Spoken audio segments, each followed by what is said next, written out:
Hi friends. Since we can't be together in person, I thought it would be fun to just try to do a little bit by video. So I'm not going to go through the notes and rhythms with you right now. I know you're working hard on the Copland and you have voice tracks to work from, so I just count on you to keep doing that. If our concert does happen on May 3rd, we're going to have to put it together very quickly. And even if we manage to delay it or to mid-May or late May or early June, we're not going to have a lot of time to put this program together. So I appreciate your work, your preparation as we go through this difficult time. So what I do want to do in this time is just to take a moment to go through some of the music in a way that we can't normally, because we don't have time in a normal rehearsal, and just dig a tiny bit deeper into what's going on, in this case in the Copland in the beginning. So if you don't have your score in front of you, why don't you press pause and go and get it and a pencil, and I'll wait right here. Welcome back. So we're just going to take a look at some of the salient points of what Copland's up to in this score. As my mentor Jim Marvin used to always say when he would look at a score, he would inevitably say, the composer didn't have to do that. He didn't have to do that. So it's true. I mean, a composer is faced with a blank page, just like an artist is faced with a blank canvas. And then they make choices all along the way. And there's a reason for all those choices. So let's look at the first page. He takes the first notes. In the beginning, God created the heavens and the earth. And in that very short phrase, he exposes a lot of the material that he's going to build from through the whole 17-minute work. He's not the first one to take a small cell and build a whole long thing out of it. You know, famously Beethoven did that with the Fifth Symphony.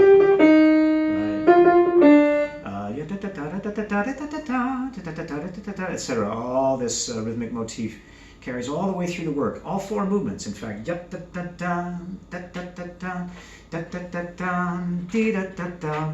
know, it just takes that same motif and riffs on it a different way. Copland takes this idea of a descending second, a minor second, followed by a major third. And you'll see as we go through this piece, he uses that sound over and over again in different ways, and he builds different melodies from it. And then this, the minor third, also very important. So the major third, the minor third, you'll find he builds on those in interesting ways. And it's important that this is sort of a built from a cell sort of piece. You know, I often will tell you, I probably haven't lately, but the first sound you make in a song carries the DNA for the whole rest of the piece, right? And that's true not just of the quality of sound you make, but it's true also of the harmonic and melodic and rhythmic components that a composer uses. This carries the DNA for the whole piece. So she goes on, and the earth without form and void. This is a big, huge skip. He could have just done this, but he goes, skips more than an octave to say void, right? Obviously showing the expansive nothingness that God is faced with. So you have this first statement, in the beginning, where out of nothingness, God's thought turns to expression, right? God's thought turns to expression, and that expression is creation, right? And then altos and tenors go on with this little,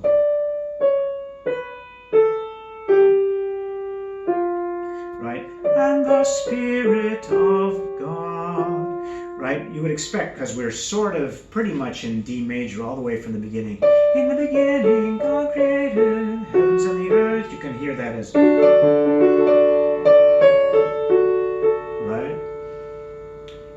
that scale coming down. And the Spirit of God. And you'd expect it to be here, right? But he breaks your expectation. And the Spirit of whole step. And uses that F, this is the bottom of page 2, to go up to the top of page 3. Mood, bum, bum, or 5-1, or do, sol. And now something really interesting happens. At measure 15, looking at the alto line, you see this scale.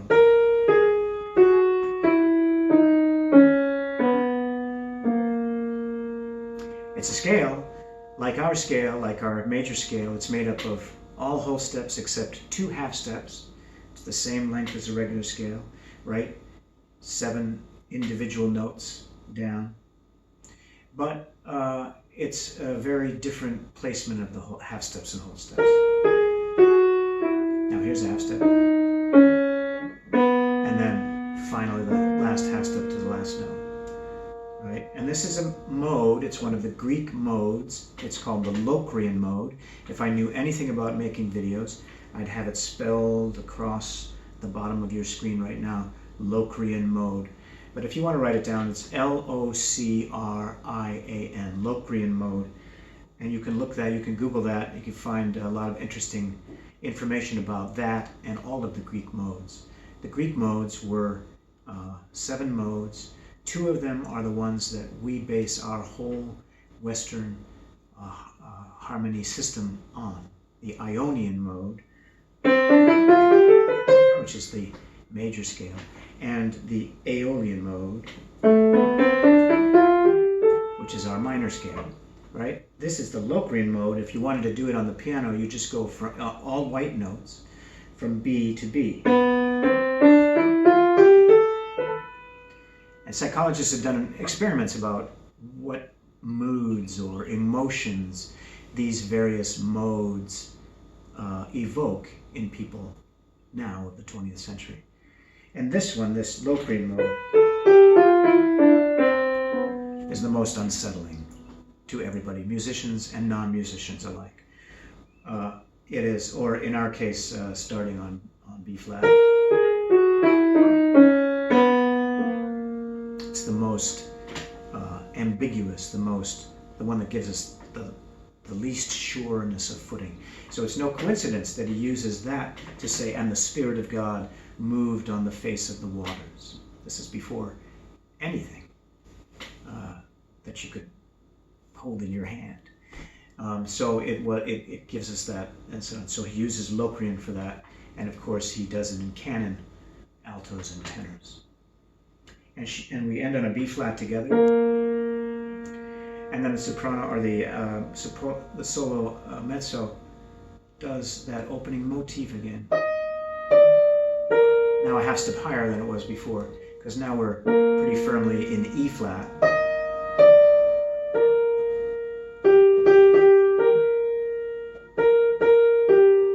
Just exactly like the opening phrase. Only now she's saying, and God said, let there be light, and there was light. More thought into expression, which is creation. And I'll just tell you another anecdote here. It's probably apocryphal, but Haydn set the whole creation, and what he did in the beginning, he has an overture which is amazing considering when it was written. It's very ambiguous in its tonality. It sounds like churning waters for sure. And then when he says, and God said, let there be light, when Haydn set that text, he suddenly breaks into a big C major chord. And the story is that in the dress rehearsal, he walked in the hall, they were doing it, and they burst into that C major chord, let there be light, and he swooned, he fainted. I think people fainted a lot back then, a lot more than they do now. They even have couches for it. Anyway, I do digress.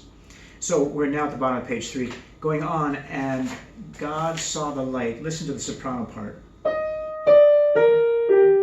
Right? Same exact music as the opening motive. And then, and that it was good. And God divided. Divided, the light now changes. Now the same music again, this time in a higher, more emphatic key.